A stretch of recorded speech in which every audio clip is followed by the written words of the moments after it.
Lấy cho giờ fly nó là bị cắt thì hai BSFនឹងឯងអាតកៅនេះអត់សូវមានបងប្អូនណាដឹងទេជាពិសេសបងប្អូនណាគាត់ចំមន់ចំកងានចំទាញចំអាប្រភេទត្រីយើងចំណេញបានតកៅសាច់ច្រើនហើយវាចំទៅវាឆាប់ធំទៅលើសត្វចំយើងអត់ដូចចំណីទីផ្សារអត់ដូចការផ្សំចំណីយើងផ្សេងទៀតទេវាមានប្រូតេអ៊ីនខ្ពស់នោះឯងចន្លោះពី15ទៅ20ថ្ងៃ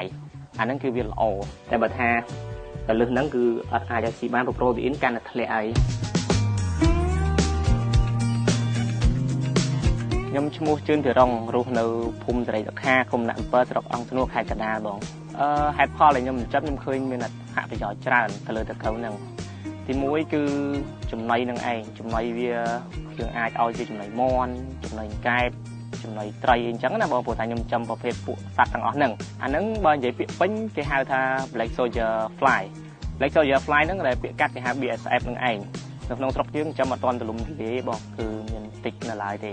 2-3ខែនេះបងអត់យូរទេប៉ុន្តែគ្រាន់តែថាខ្ញុំចំ2-3ខែនេះឃើញថាឧបសគ្គក៏ច្រើនមួយវិញទៀតផលចំណេញដែលយើងមើលទៅក៏វារៀងច្រើនដែរព្រោះថាខ្ញុំអាចឲ្យមន់ស៊ីបានអញ្ចឹងមានន័យថាទោះវាបានតិចកំឡុងពេលនេះគឺវាតិចដោយសារតែខ្ញុំបកាត់ពូជគឺវាបានតិចក៏ប៉ុន្តែថ្ងៃទៅបន្តបន្ទាប់ខ្ញុំគិតថាវាអាចមានផលបានច្រើនការទិញដំបូងដូចជាអត់ច្រើនទេបងការនោះសុំចែកគេត្រឹម$20-30តែប៉ុណ្ណឹងតែការហ្នឹងគឺយើងបានតិចដែរយើងបានតិចដែរអញ្ចឹងយើងយកមកកាត់តវាមានងាប់មានអីខ្លះអញ្ចឹងណាបងព្រោះយើងដំបូងគឺយើងអត់ទៅចេះអញ្ចឹងក្រោយពេលមកទៀតវាចេះតែមកដល់ឥឡូវហ្នឹងឯងផលិតបានតកៅហ្នឹងគឺ3អាងហើយ3អាងមួយអាង1ម៉ែត្រគុណនឹង1ម៉ែត្រកន្លះហើយមិនមែនតែប៉ុណ្្នឹងទេដោយសារតែខ្ញុំលក់ខ្លះលក់ចេញខ្លះអញ្ចឹងទៅគឺយើងអាចមានន័យថាអត់មានកូនហ្នឹងបញ្ញោះហើយឲ្យវាខ្លាចគ្មាននេះពូជបានដោយសារតែយើងលក់គេចេះសុំចែកអញ្ចឹងណា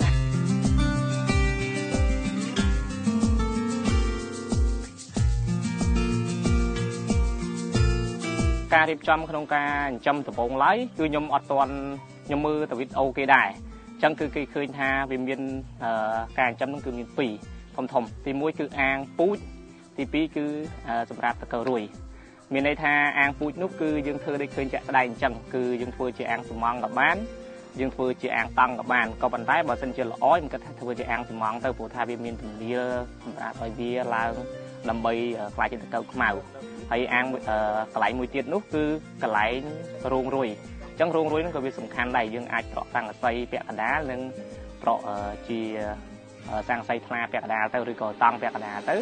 ដើម្បីយកវាមកសម្រាប់ផលិតជាពងឲ្យយើងភ្ញាក់តហ្នឹងឯងមូលហេតុដែលធ្វើឲ្យទៀលហ្នឹងគឺជាអាងមេពូជពីព្រោះថាមេពូជវាត្រូវការនៅពេលដែលវាពីតកៅពីកូនតកៅដល់តកៅសាច់ហើយបានវាទៅជាតកៅមេពូជហ្នឹងវាខ្លាចទៅជាតកៅខ្មៅអញ្ចឹងនៅពេលដែលវាខ្លាចជាតកៅខ្មៅយើងត្រូវមានទំនាលសម្រាប់ឲ្យវាឡើងដើម្បីថាវាឡើងទៅរកកន្លែងកាលណាដែលវាខ្មៅធម្មតាតកៅហ្នឹងកាលណាដែលខ្មៅគឺវាត្រូវការកន្លែងវាឡើងដើម្បីទៅត្រាំងហើយដើម្បីឲ្យវាខ្លាចទៅជារុយមេពូជនេះគឺវាអត់ដល់ដំណាក់កាលនេះគឺវាលែងស៊ីអីហ្នឹងវារស់ទៅលើកម្ដៅថ្ងៃវារំពឹងជាងគេទៅលើកម្ដៅថ្ងៃឃើញបងមានឃើញរោងនេះមកកណាត់នេះវាមានស័ង្កសីមកកណាត់នោះខ្ញុំប្រក់តង់ឬក៏ស័ង្កសីថ្លាក៏បានដែរហ្នឹងហើយកុំឲ្យវាត្រូវទឹកភ្លៀងទៅទឹកស្លាបទៅវាអាចងាប់ឬក៏វាហើររួចវាងាប់វាអីចឹងទៅហើយការរៀបចំបងមើលឃើញជាក់ស្ដែងហ្នឹងយើងត្រូវមានទឹកហ្នឹងសំខាន់ជាងគេហ្នឹងព្រោះថាបើមិនជាអត់ទឹកគឺរស់អត់បានទេតទៅនេះព្រោះថាវាអាស្រ័យទឹកដូចខ្ញុំនិយាយអញ្ចឹងគឺអាស្រ័យទៅលើកម្ដៅថ្ងៃហើយនឹងទឹកនឹងឯងវាមានទៅស៊ីចំណីទៀតទេដំណាក់កាលនេះឡើងស៊ីចំណីហើយ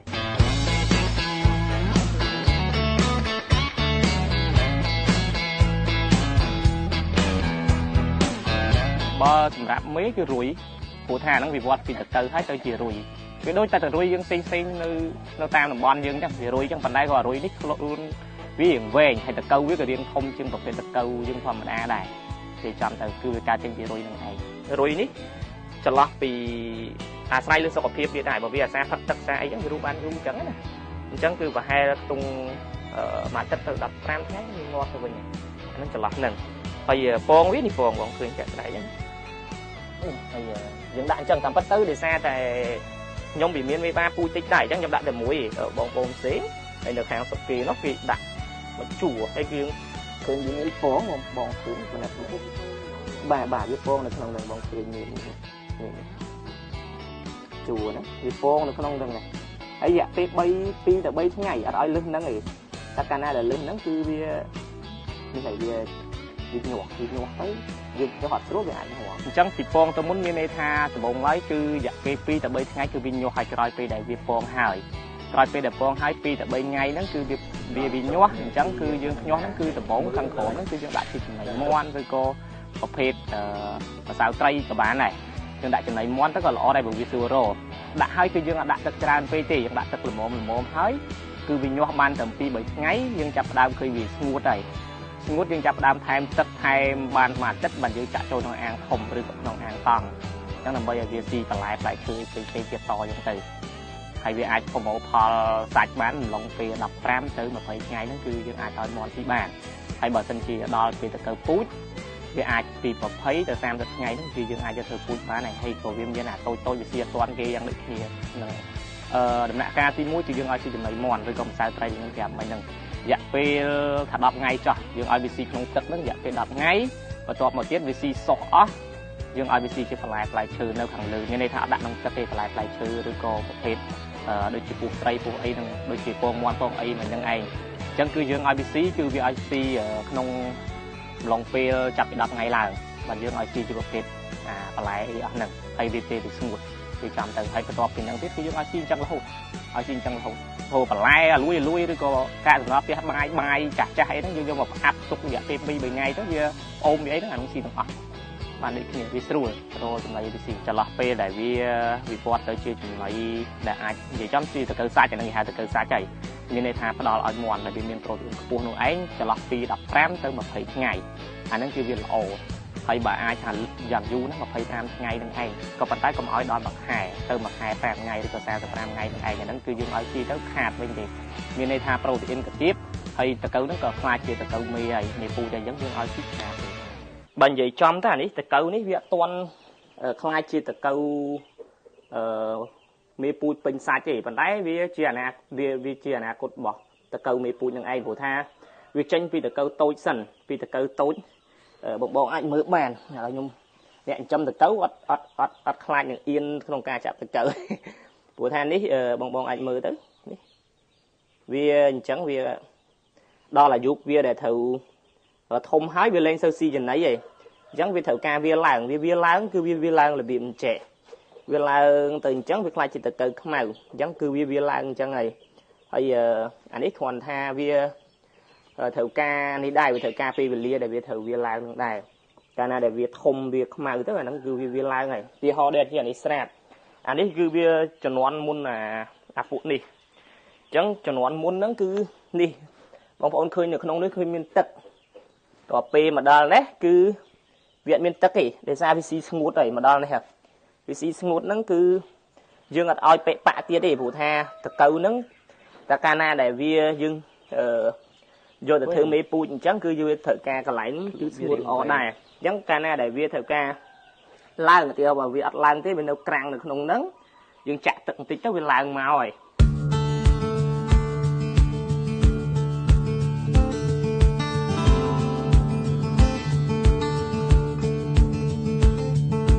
ទៅនេះបើយើងនិយាយចំទៅតាក់ទងទៅនឹងការផ្ដល់ចំណី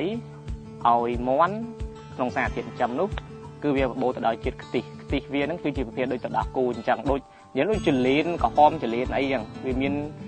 ជាតិប្រភេទយើងមិនដឹងថាវាមានអីខ្លះនៅក្នុងហ្នឹងទេណាប៉ុន្តែគ្រាន់ថាបើប្រៀបធៀបជាមួយនឹងចំណីទីផ្សារប្រៀបធៀបជាមួយនឹងបន្លែផ្សំរបស់យើងគឺវាធំលឿនជាងហើយវាជាធម្មជាតិរបស់សត្វនឹងឯងវាចូលចិត្តស៊ីបើនិយាយចំទៅធម្មជាតិរបស់ប្រភេទតកូវនេះវាមានផលប៉ះពាល់ទេបើយើងនៅលើពិភពលោកយើងចិញ្ចឹមតែពួកហ្នឹងអញ្ចឹងណាហើយមួយវិញទៀតបើសិនជាវាប៉ះពាល់ដោយសារតែចំណីដែលយើងផ្ដល់ឲ្យមានន័យថាប្រភេទមេរោគដោយសារអីទីមួយសត្វដែលយើងឧទាហរណ៍ថាបងប្អូនខ្លះគាត់មិនមែនដាក់បន្លែដាក់អីគាត់ឲ្យយកសត្វងាប់សត្វអីដែលវាអត់ដឹងប្រភពច្បាស់លាស់អញ្ចឹងទៅយើងយកមកឲ្យប្រភេទតកូវនឹងស៊ីអញ្ចឹងកាលណាតកូវនឹងស៊ីវាចាប់ផ្ដើមឆ្លងមេរោគនៅក្នុងតកូវនឹងឯងអញ្ចឹងបើសិនជាខ្ញុំគិតថានៅក្នុងតកូវនឹងបើសិនជាវាឆ្លងមេរោគហើយដំណាក់កាលហ្នឹងគឺវាងាប់ហើយវាងាប់តាំងពីកាលហ្នឹងវាមានបញ្ហាទៅលើតកូវនឹងតាំងពីដំបូងយើងមិនចាំទៅដល់សត្វចិញ្ចឹមផងអញ្ចឹងមានន័យថាឆ្លងកាត់បទពិសោធន៍របស់ខ្ញុំគឺបើសិនជាមានផលប៉ះពាល់វាប៉ះពាល់ដល់តកូវមុនឯងប៉ុន្តែបើសិនជាវាខ្លាចជាតកូវសាច់ឲ្យវា ឲ្យស្ដាប់ស៊ីហើយអញ្ចឹងគឺវាអត់មានផលប៉ះពាល់អីទៀតទេបងយើងអត់ឲ្យវាស៊ីទៅសុទ្ធមកងាយមន់ឬក៏ប្រភេទត្រីផ្សេងៗណាបើត្រីយើងអាចឲ្យស៊ីសុទ្ធបានតែបើមន់យើងអត់អាចឲ្យស៊ីសុទ្ធទេវាត្រូវការបន្លែវាត្រូវការបន្ទុកពោតអីចឹងណាបងតាមរយៈយើងសំចឹងទៅប៉ុន្តែគ្រាន់តែទូទៅយើងឲ្យវាស៊ីក្នុងមួយថ្ងៃម្ដងឬក៏2ថ្ងៃម្ដងទៅហ្នឹងយើងឲ្យវាស៊ីគឺទីហោ2ពេល3ពេលក្នុងមួយថ្ងៃសម្រាប់មន់សាច់អញ្ចឹងយើងឲ្យវាមួយថ្ងៃមួយពេលទៅហ្នឹងអញ្ចឹងមួយពេលគឺយើងដាក់ពេលថ្ងៃវាស៊ីងាកឡើងយើងសំចំណីផ្សេងៗទៀតចឹងហ្នឹងហើយយើងអត់លាយបទពិសោធន៍របស់ខ្ញុំក្នុងមន់100ក្បាលក្នុងមួយថ្ងៃវាអាចស៊ីចំណីចន្លោះពី5ទៅ6គីឡូអញ្ចឹង5ទៅ6គីឡូហ្នឹងគឺខ្ញុំឲ្យស៊ីចំណីតកៅហ្នឹងឲ្យស៊ីត្រឹម30%ទេ30%ទៅ40%នៃចំណីរួមទាំងអស់ដូចជាបន្លែដូចជាអីផ្សេងៗអញ្ចឹងណាអញ្ចឹងប្រហែលជាខ្ទង់ចន្លោះពី2ទៅ3គីឡូហ្នឹងឯង2គីឡូខ្ទង់ប៉ុណ្ណឹងហ្នឹងឯងចំពោះទីផ្សារយើងមានបែងចែកចេញពី2យើងអាចលក់តកៅសាច់អីគេសម្រាប់ឲ្យមន់ស៊ីបានទេព្រោះថាយើងធ្វើអញ្ចឹងទៅអ្នកដែលយើងយកទៅហ្នឹងក៏គាត់ខាតមានន័យថាគាត់ខ្ញុំលើកទឹកចិត្តឲ្យគាត់ចាំខ្លួនឯងវិញមានន័យថាគាត់ទិញជាមេពូជតកៅក៏បានតកៅខ្មៅដែលឃើញមិញហ្នឹងណាទី1ទី2គឺពងរុយប៉ុន្តែភាគច្រើនដែលខ្ញុំជួបប្រទេសនេះគេទិញតែពងរុយឯងតិចតួចអញ្ចឹងទៅគេសុំចែកពាក់កណ្ដាលកន្លះខាំក្រោមកន្លះខាំអញ្ចឹងណាក្រោមកន្លះខាំភាគច្រើនដល់មួយខាំឯងព្រោះថាវាតម្លៃវាក៏ខ្ពស់តាមហ្នឹងដែរអញ្ចឹងគឺយើងអាចចែកឲ្យគាត់អញ្ចឹងទៅយើងបរៀនបច្ចេកទេសក្នុងការភ្ញាស់អញ្ចឹងពីដំបូងអញ្ចឹងទៅអាហ្នឹងទីផ្សារតាក់ទងទៅនឹងការលក់ពងតប៉ុន្តែបើសិនជាឲ្យថាអូត្រូវតែលក់ប្រភេទតកៅសាច់នឹងទៅឲ្យបងប្អូនផ្សេងៗទៀតខ្ញុំគិតថាវាអត់ទៅចំណេញអញ្ចឹងខ្ញុំអត់ទៅលក់អញ្ចឹងទេខ្ញុំលក់ជាពងវិញល្អជាងឬក៏តកៅខ្មៅដែលវាក្រៀមហើយហ្នឹងការខ្ញុំទិញដំបូងមកខាំវាចូល70 80ដុល្លារហើយអញ្ចឹងបើសិនជាអត់អាចថាខ្ញុំអត់លើកទឹកចិត្តថាម្ដងទិញប៉ុណ្ណឹងហ្មងទេព្រោះថាយើងចាំដំបូងយើងធ្វើធំកន្លះខាំឬក៏ពាក់កណ្ដាលកន្លះខាំទៅបានហើយធំ$25ទៅ$50ហ្នឹងទៅពេកហើយបើចាំទៅច្រើនពេកទេព្រោះថាបើយើងទិញច្រើនពេកក៏មិនប្រកាសថាយើងធ្វើបានដែរព្រោះយើងដំបូងអញ្ចឹងព្រោះថាខ្ញុំដំបូងក៏ចាំមកងាប់ដូចគ្នាដែរវាអាចមានផលប៉ះពាល់ដូចគ្នាហ្នឹងហើយបទពិសោធន៍ខ្ញុំចំរយៈពេលកន្លងមកនេះខ្ញុំគិតថាមានតែ2ធំទី1គឺសត្វស៊ីហ្នឹងមានន័យថាដូចជាប្រភេទសត្វនិយាយរួមបើសិនជារោងយើងពាត់អត់សូវល្អដល់អាសត្វចូលស៊ីនឹងអាយ៉ាប់ហើយសត្វដូចជាប្រភេទអាលោកកាកែវស្អីហ្នឹងអាហ្នឹងវាចូលចិត្តណាស់ទី1ទី2កង្កែបគូហ៊ីងអីហ្នឹងក៏វាចូលស៊ីដែរពេលខ្លះហើយវាតកៅកដុលនោះក៏វាស៊ីដែរវាស៊ីអញ្ចឹងទៅវាខំវាអីអញ្ចឹងទៅធ្វើឲ្យតកៅយើងហ្នឹងវាងាប់ជាងការវាខំចោលអញ្ចឹងទៅការខំស៊ីមួយឆ្អែតវារត់ចេញអញ្ចឹងទៅខ្លែងប្រគួយអញ្ចឹងទៅអាហ្នឹងទី1ទី2គឺជាមួយនឹងសម្ោចកាលណាដែលយើងគ្រប់គ្រងសម្ោចអត់ស្រួលហើយបើយើងបាញ់ថ្នាំឧទាហរណ៍ថាខ្ញុំដំបូងខ្ញុំបាញ់លេងតែថ្នាំរុយតែថ្នាំបាញ់មុខយើងហ្នឹងបាញ់ទៅងាប់ដោយទាំងតកៅអញ្ចឹងគឺយើងអត់អាចប្រើអញ្ចឹងបានទេយើងប្រភេទគេមានថ្នាំគេសម្រាប់ដាក់ជាមួយនឹងប្រភេទចំោចហ្នឹងប៉ុន្តែវាអត់អាចងាប់ចំោចទេត្រូវមកដេញវាអញ្ចឹងណាដេញវាទៅក្រៅអញ្ចឹងទៅហើយវាអត់ហ៊ានមកទៀតទេចំតាមម្ដៅហើយចំរាល់ថ្ងៃនេះចំមានដូចជាខ្យងដូចជាកែបដូចជាបកងក៏តិចតួចដែរហើយនឹងមន់នឹងឯងកម្រងខ្ញុំគិតថាបើឥឡូវនេះខ្ញុំកំពុងដើរស្រួលការផលិតក៏វាស្រួលអត់ជាឧបសគ្គសម្រាប់ខ្ញុំព្រោះថាយើងដឹងថាឧបសគ្គវាមានហើយសัตว์ផ្លាញហើយនឹងចំណីនឹងឯងចំណីជូរប្អូននឹងក៏អាចមានខ្ញុំភ្លេចលើកឡើងនឹងតិចទៀតចំណីកន្លែងចំណីប្អូនចំណីជូរយើងដាក់ច្រើនពេកហ្នឹងក៏វាមានបញ្ហាទៅទៅឆាប់ងាប់ដូចគ្នាអញ្ចឹងបើសិនជាវាយើងបានបទពិសោធន៍ទាំងអស់នឹងមកហើយយើងអាចបរិច្បានច្រើនបងខ្ញុំឃើញនៅខាងប្រទេសគេដូចជានៅខាងហ្វីលីពីននៅខាងឥណ្ឌូនេស៊ីជាពិសេសឥណ្ឌូនេស៊ីវៀតណាមគាត់ចិញ្ចឹមគឺទូលំទូលាយមែនទេមានន័យថាគាត់ចិញ្ចឹមគេបើនិយាយចំទៅវាដាក់អាងធំគេលក្ខណៈកសិដ្ឋានចិញ្ចឹមហើយមិនមែនដូចខ្ញុំចិញ្ចឹមលក្ខណៈគ្រួសារទេទេអត់ទេឧទាហរណ៍ថាមួយរោងគេចិញ្ចឹមតាតកៅនឹងសុទ្ធហ្មងគេឲ្យគេដាក់ចែកចាយពូតាមបណ្ដាខេត្តគេអញ្ចឹងទៅឬក៏ខ្ចប់កំប៉ុងតូចលុកតាមផ្សារហ្នឹងទៅហ្នឹងហើយ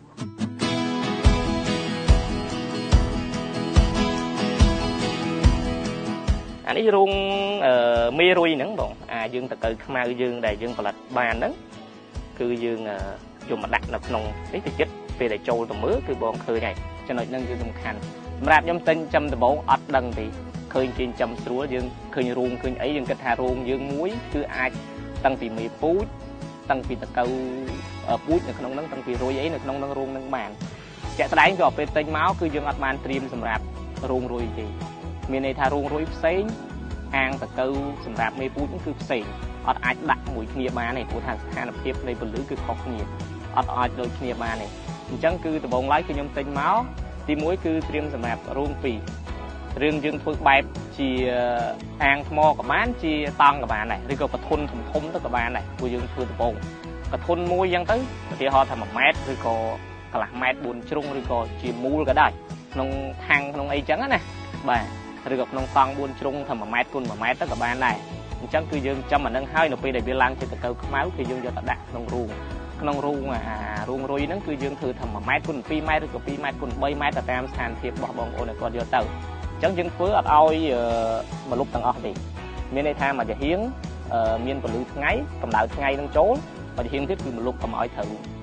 ជាមួយនឹងអាតកៅនេះអត់ទៅមានបងប្អូនណាដឹងទេជាពិសេសបងប្អូនដែលគាត់ចិញ្ចឹមមាន់ចិញ្ចឹមកង្ងានចិញ្ចឹមទាញចិញ្ចឹមប្រភេទត្រីឡាយ៉ាលេខ1មកឬក៏ត្រីដៃហ្នឹងគឺវាចូលចិត្តស៊ីអញ្ចឹងអត្ថប្រយោជន៍របស់វានេះគឺវាទី1គឺចំណីវាគឺស្រួលរកចំណីវាស្រួលរកមានន័យថានៅផ្សារនៅអីហ្នឹងគឺតាមតតូបចាប់ភួយតាមអីហ្នឹងសូម្បីតែយើងទៅទិញត្រីទៅតែក្បាលត្រីទៅតែអាចត្រីអាចអីហ្នឹងយើងមកឲ្យវាស៊ីបានទី1ទី2បន្លែហើយមួយទៀតផ្លែឈើអាស្អុយអាលួយផ្លែចេកផ្លែល្ហុងផ្លែខ្នោនិយាយនោះឲ្យតែវាអាលួយហ្នឹងគឺវាចូលចិត្តស៊ីជាអារឹងទៀតជាងអាថ្មីវាអត់ទៅចូលចិត្តស៊ីម៉ានេះតែបើសិនជាវាខូចហើយអាលួយរឿងវល់ហ្នឹងឯងវាចាប់ផ្ដើមចូលចិត្តពេកអញ្ចឹងមានន័យថាការផលិតគឺយើងទៀបអញ្ចឹងយើងចំណេញបានទៅសាច់ច្រើនហើយវាចិញ្ចឹមទៅវាឆាប់ធំទៅលើសត្វចិញ្ចឹមយើងអត់ដូចចំណីទីផ្សារអត់ដូចការផ្សំចំណីយើងផ្សេងទៀតទេអានេះវាធំលឿន